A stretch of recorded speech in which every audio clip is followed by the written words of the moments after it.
नमस्कार श्रोते हो, दीपक रेगे कथाकथन चॅनलवर तुम्हा सगळ्यांचं मनापासून स्वागत. श्रोते हो, तुम्ही ऐकताय सुरेश वैद्य यांची पर्याय ही कादंबरी आणि आज भाग 6. मी टाइम्सच्या ऑफिसमध्ये पोहोचलो. मी रिसेप्शन काउंटर समोरून जात असतानाच झरीनानं हाक मारली, मिस्टर विक्रम राजे. मी चकित होत वळलो आणि आश्चर्यानं झरीनाकडे पाहायला लागलो. नेहमी मला विकी म्हणूनच हाक मारणाऱ्या झरीनानं आज माझा संपूर्ण नावानं आणि तोही अतिशय आदरपूर्वक उल्लेख केलेला बघून मी काहीसा भांबावलो होतो. काय भानगड काय? तिच्या जवळ जात मी म्हणालो, तुझी तब्येत वगैरे ठीक आहे ना? झरीनानं डोळे वटारून नजरेनंच मला दटावलं. मग त्याच आदबशीर आवाजात ती म्हणाली, मिस्टर विक्रम, हे गृहस्थ बऱ्याच वेळेपासून तुमची वाट बघतायत. तिने खूण केलेल्या दिशेनं मी बघितलं. रिसेप्शन काउंटर समोरच असलेल्या एका सोफ्यावर केवळ एकच गृहस्थ बसलेला होता. झरीनानं माझं नाव घेऊन मला हाक मारलेली ऐकताच तो तत्परतेनं उठून उभा राहिला. मिस्टर विक्रम राजे? हो, मीच, बोला. माझं नाव अवस्थी आहे, तो नम्र स्वरात म्हणाला. त्याच्याशी हस्तांदोलन करत मी म्हणालो, हां बोला ना, मी काय सेवा करू शकतो आपली? विक्रम साहेब, मला तुमच्याशी एका महत्त्वाच्या विषयावर बोलायचं आहे. हां, मग बोला. इथेच. अवस्थी आजूबाजूला नजर फिरवत म्हणाला. मी क्षणभर त्याच्याकडे निरखून बघितलं. तो एक 40-45 वर्षांचा पण शरीरानं दणकट असा गृहस्थ होता. त्याच्या अंगावरचा भारी कापडाचा सूट त्याची आर्थिक स्थिती उत्तम असल्याचं दाखवत होता. चेहऱ्यावरूनही तो सुसंस्कृत आणि संपन्न असा माणूस वाटत होता.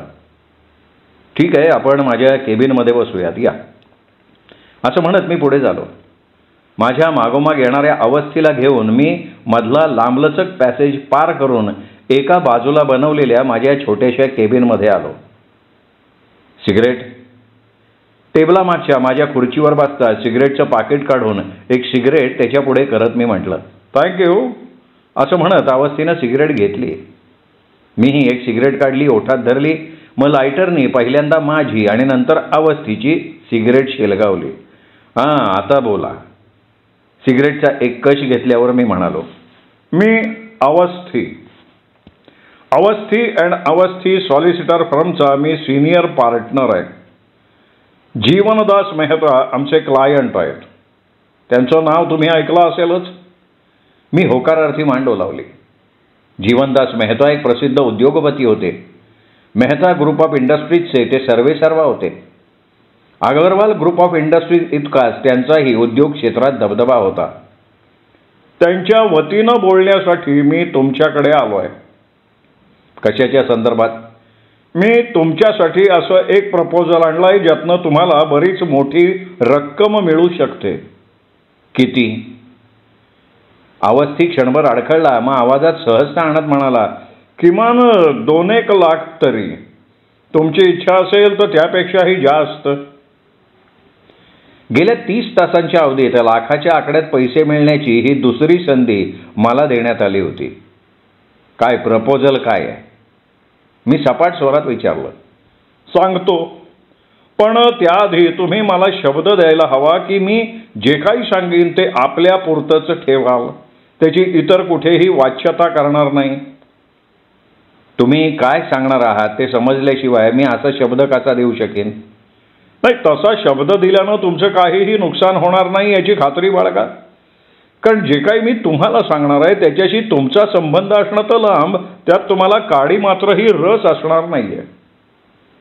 तसं असेल तर तुम्हाला शब्द द्यायला माझी काय हरकत असणार आहे? थँक्यू.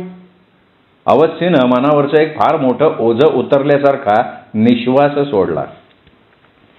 आमचे क्लायंट जीवनदास मेहता अग्रवाल इंडस्ट्रीजचा कंट्रोल आपल्या हातात घेण्यासाठी फार दिवसांपासून प्रयत्नशील आहेत. पण रामनाथ अग्रवालांच्या हयातीत त्यांची ही इच्छा पूर्ण होण्याची अजिबात शक्यता नव्हती. का बरं? कारण अग्रवाल इंडस्ट्रीजचे 60% शेअर्स रामनाथ अग्रवालांच्याकडे होते. त्यामुळे अग्रवाल इंडस्ट्रीजचा कंट्रोल त्यांच्या हातातून काढून घेणं अशक्य होतं. पण रामनाथ अग्रवालांच्या मृत्यूनंतर परिस्थितीत फरक पडलाय. त्यामुळे जीवनदास मेहतांचं बऱ्याच दिवसांचं स्वप्न सत्यात उतरण्याची शक्यता निर्माण झालेली आहे. म्हणजे नेमका काय फरक पडलाय? रामनाथ अगरवालांनी आपली सगळी संपत्ती आपल्या 2 पुतण्यांच्या नावे केली आहे.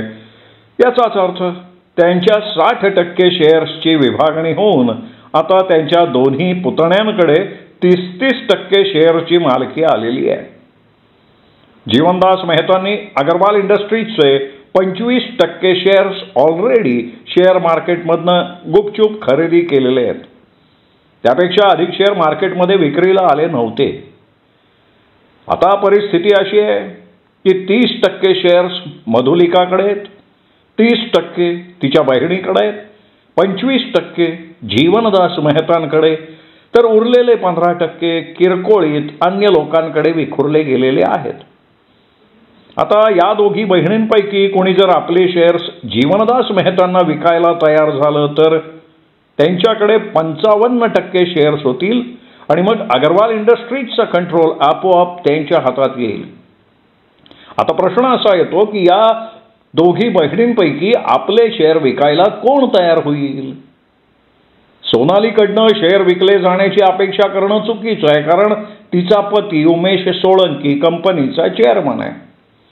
त्यामुळे तो आपल्या पत्नीला शेअर विकण्याची परवानगी देणं शक्य नाही.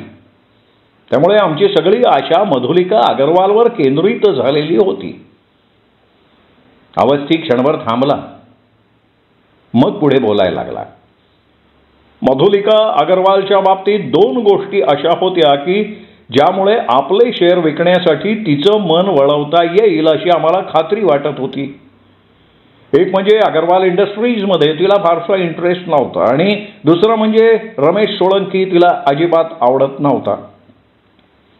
अच्छा, याचं कारण? नाही, कारण आम्हाला माहिती नाही, पण आमच्या एका विश्वसनीय माणसाकडनं आम्हाला समजलं होतं की मधुलिका अगरवालच्या मनात रमेश सोळंकीविषयी इतकी प्रचंड आढी होती की रमेश सोळंकीच्या वर्मावर आघात करायची एखादी जरी संधी तिला मिळाली असती तरी तिने ती संधी सोडली नसती. आणि आपले शेअर्स जीवनदास मेहतांना विकून ती सोळंकीच्या वर्मावर असा आघात करू शकत होती, कारण मधुलिकाचे शेअर मिळताच अगरवाल इंडस्ट्रीजचा सगळा कंट्रोल जीवनदास मेहतांच्या हातात आला असता आणि मग रमेश सोळंकीला चेअरमन पदावरनं जावं लागलं असतं. या विषयावर तुमचं मधुलिकाशी बोलणं झालं होतं? हो, झालं होतं.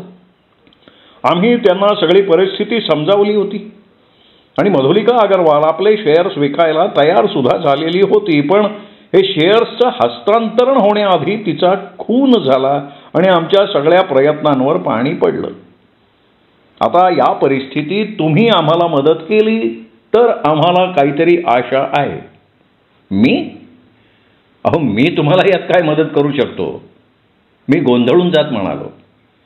क्षणभर तर माझ्या मनात आलं की हा अवस्थित चुकून तर माझ्याकडे आले नाहीत ना. त्याला हवा असलेला विक्रम राजे दुसराच कोणीतरी नाही ना?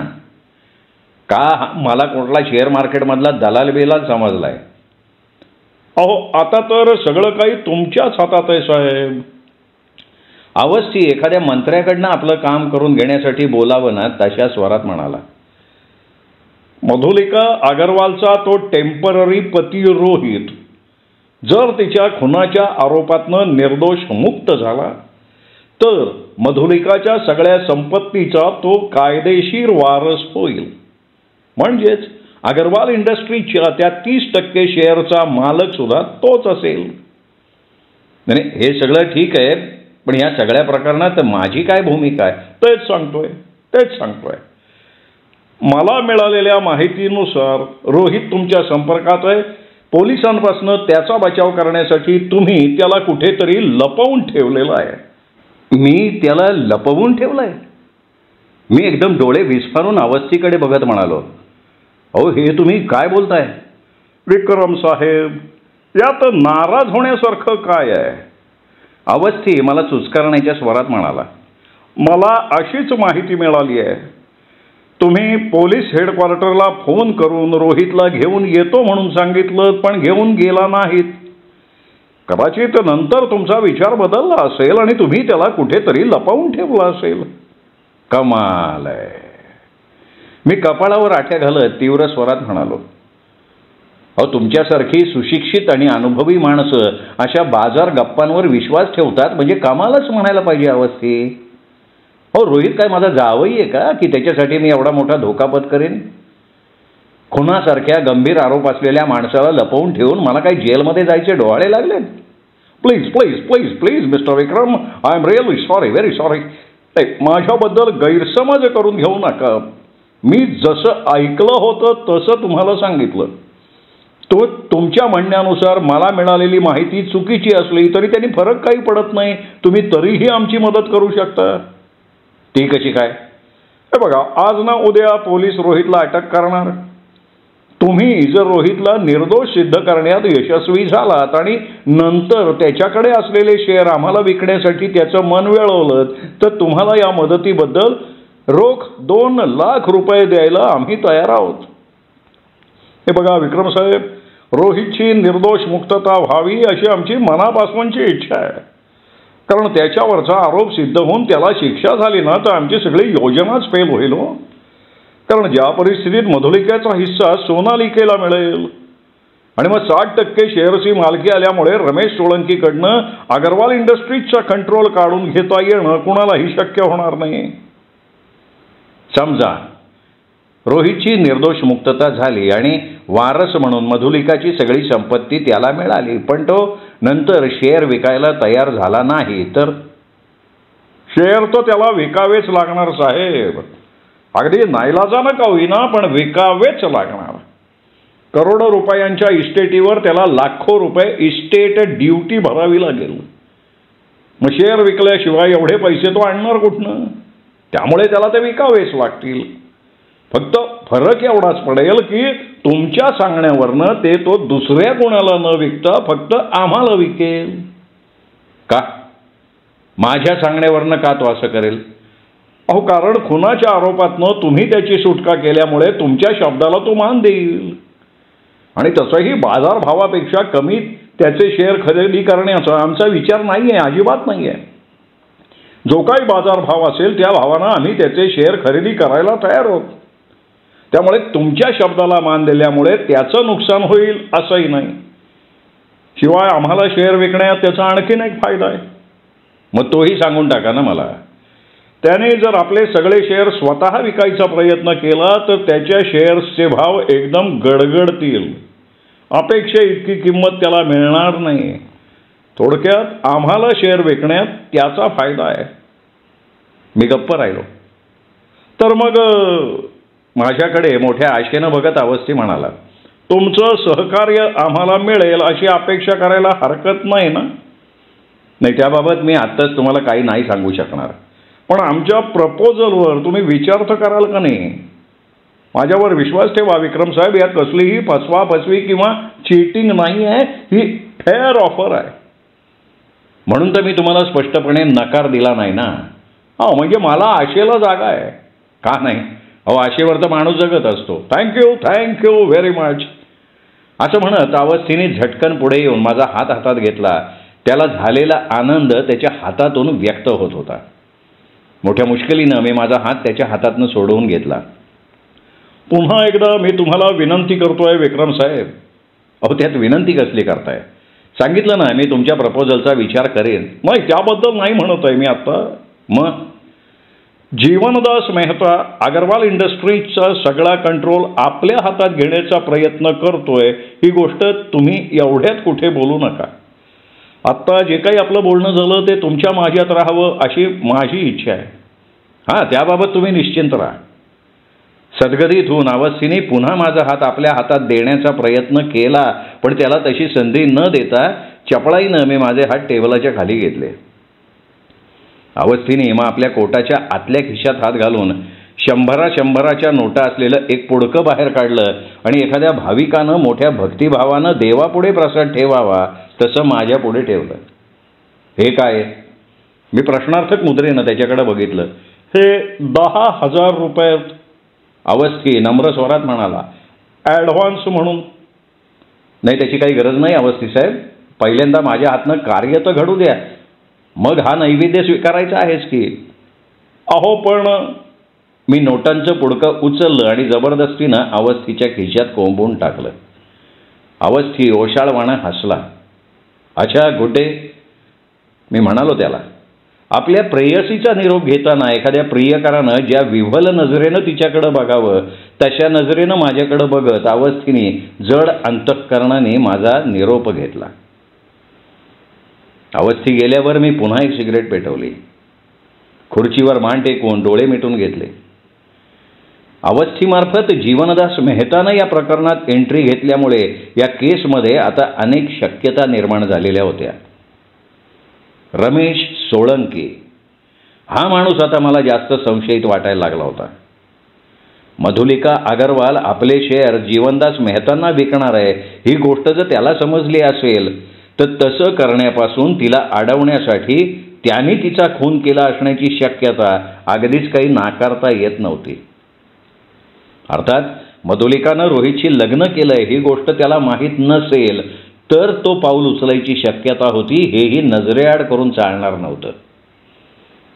खुनी रघुनंदन जोशी सुद्धा असू शकत होता. त्याच्याकडेही मधुलिकाचा खून करण्यासाठी उद्देश होता. कदाचित त्यानं समजावून सांगू नये मधुलिका आपल्या निर्णयावर ठाम राहिली असेल. क्वालिटी एक्सपोर्टमधनं आपली पार्टनरशिप काढून न घेण्याचा त्याचा आग्रह तिने साफ धुडकावून लागला असेल. त्यावरून त्या दोघांची प्रचंड वादावादी झाली असेल आणि मग संतापाच्या भरात रघुनंदन जोशीनं ब्रॉन्झचा तो पुतळा उचलून मधुलिकाच्या डोक्यात मारला असेल. असं घडणं अगदीच अशक्य नव्हतं. विशेषतः जोशीनं स्वतः कबूल केलं होतं की क्वालिटी एक्सपोर्टमधनं मधुलिकानं आपली पार्टनरशिप काढून घेतल्यास त्याचा सगळा बिझनेस धोक्यात येऊ शकत होता. स्वतःला आणि स्वतःच्या बिझनेसला वाचवण्यासाठी माणूस कोणत्याही थराला जाऊ शकतो.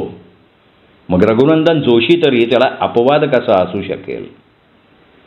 आणि मधुलिकाच्या बंगल्यातनं बाहेर पडून 11च्या सुमाराला आपण आपल्या फ्लॅटवर परतलो होतो हे त्याचं म्हणणं खरं कशावरनं असेल. आपली ॲलिबी सिद्ध करण्यासाठी जो एकुलता एक साक्षीदार तो पुढे करत होता तो खुद्द त्याचाच सेक्रेटरी होता. आणि आपली नोकरी टिकवण्यासाठी रघुनंदन जोशीच्या दबावाखाली तोही खोटी साक्ष देऊ शकत होता. एक थोडी लांबची शक्यता गृहीत धरली तर रोहितची प्रेयसी नयनासुद्धा खुनी असण्याची शक्यता होती. मधुलिका आपल्याशी तात्पुरतं लग्न करतेय ही गोष्ट रोहितने नयनाला सांगितली होती. 3 महिन्यांनंतर मधुलिका आपल्याला घटस्फोट देणार आहे हेही त्यांनी नयनाला सांगितलं असणार. घटस्फोट देण्याआधी मधुमिका मेली तर तिची सगळी संपत्ती पती या नात्यानं रोहितला मिळेल हा विचार डोक्यात येताच नयनानं रोहितला कसलीही कल्पना न देता मधुलिकाचा खून केला असण्याची शक्यता होती. अर्थात माझ्या या होऱ्यात एकच खराबी होती किंवा मला वाटत होतं की नयनासारखी सुंदर हुशार मुलगी एवढा धूर्त विचार करेल हे मला वाटत नव्हतं. हां, इथे एक शक्यता गृहीत धरली जाऊ शकत होती. नयना आणि रोहित दोघांनी मिळून मधुलिकाचा खून करण्याची योजना बनवलेली असावी. आणि त्यातला रोहित तर पोलिसांचा आवडता संशयित होताच. ही एक केस अशी होती की ज्यात संशयित व्यक्तींची कमतरता नव्हती आणि प्रत्येकाकडे मधुलिकाचा खून करण्यासाठी एक ठोस उद्देश होता. खुनी कोणीही असू शकत होता. मी हातातली सिगरेट विझवली. जवळच पडलेली टेलिफोन डिरेक्टरी उचलली. त्यातून रमेश सोळंकीचा नंबर शोधून काढला. इंटरकॉमवरून झरीनाला सूचना देऊन तो नंबर जोडून द्यायला सांगितलं. 5-1 मिनिटात झरीनाने नंबर जोडून दिला. हॅलो. पलीकडनं रमेश सोळंकीचा आवाज आला. मी विक्रम बोलतोय, विक्रम राजे. ओळखलं का साहेब? काल रात्री आपली मधुलिकाच्या बंगल्यावर भेट झाली होती. फोन कशासाठी केलाय तुम्ही? रमेश सोळंकी रुक्ष स्वरात म्हणाला. तुम्हाला एक अतिशय महत्त्वाची माहिती द्यायची आहे. कुठली माहिती? 7 वर्षांपासून बेपत्ता असलेला आणि मेला म्हणून सगळ्यांनी गृहीत धरलेला मधुलिकाचा पहिला पती कॅप्टन सावंत तुमच्या कपडा मिलमधल्या एका खात्यात वर्कर या नात्यानं काम करतोय. काय म्हणाला तुम्ही? यावेळी रमेश सोळंकीच्या आवाजातला रुक्षपणा गायब झाला होता. त्याची जागा आश्चर्यानं घेतली होती. हेच सांगतोय मी की मधुलिकाचा पहिला पती कॅप्टन सावंत पुन्हा जिवंत होऊन तुमच्या कपडा मिलमध्ये वर्कर म्हणून तुमची सेवा करतोय. मी पुन्हा म्हणालो आणि आणखीन काही बोलायच्या आत पलीकडनं लाईन डिस्कनेक्ट करण्यात आली. मी रिसिव्हर क्रेडलवर ठेवला, माझ्या केबिनमधनं बाहेर पडलो. फार बिझी दिसतोय, जरा आमच्याकडे आपली नजरे इनायत करत जा की. रिसेप्शन काउंटर जवळून जात असताना केवळ मलाच ऐकू येईल अशा हलक्या आवाजात झरीना म्हणाली. क्षणभर मी थबकलो. मान वळवून 100 व्होल्टच्या दिव्यासारखं एक झगमगतं हास्य झरीनाच्या दिशेनं फेकलं. मग वळलो, सरळ ऑफिसमधनं बाहेर पडलो. माझ्या मागे झरीनाचा चेहरा कसा झाला असेल, ती ओठातल्या ओठात काय पुटपुटली असेल याची मला चांगली कल्पना होती. मोठा रिपोर्टर लागून गेलाय, काय समजतो काय हा स्वतःला. झरीनाचा हा डायलॉग मी असंख्य वेळा ऐकला होता. श्रोते हो, हा होता 6वा भाग. 7वा भाग उद्या. तोपर्यंत नमस्कार मित्र.